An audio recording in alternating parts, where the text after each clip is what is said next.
Baha dito nung naranasan ko pinakamataas na baha dito 85 eh.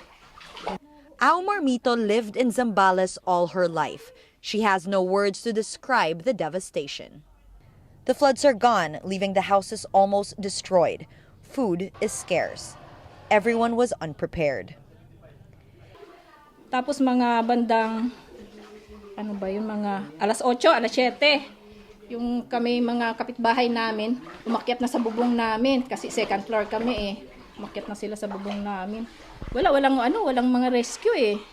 Kasi halos lahat ng taga-Olonga po talaga lubog. It is a common complaint from Santa Rita residents. At the height of the rain Sunday night, rescuers were nowhere to be found. Lunis. Doon pa lang po kami sinundo ng mga rescuer. Pero nung lumaragasa, wala nang dati hanggang dito pa lang pumapasok na sila, nag-a-announce. Lumikas na kayo ngayon, wala, di ba, no?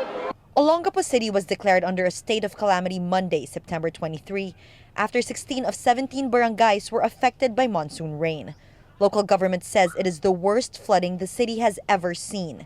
City Councilor Ellen Dabu says the limited number of rescuers could not cope with the deluge of requests for help. Rescue team leader Antonio Ebuenga says there were only 24 rescuers to help the barangay's 45,000 residents. He admits they did not expect the water to rise so fast. All they could do was tell the people to go to higher ground. Nag-layout kami dyan, di namin expected na ganun kalaki ang ibubuhos ng ulan na yung baha na makikita namin. Kasi ngayon lang ito nangyari, ito ang pinakamalaking baha dito.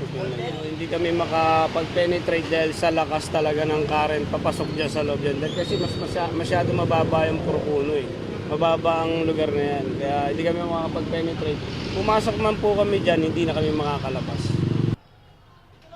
About 600 families are displaced and 3 are dead in the city. It is a wake-up call for Olongapo. An obvious lack of disaster preparedness by the local government and the residents turned a rainy weekend into a disaster.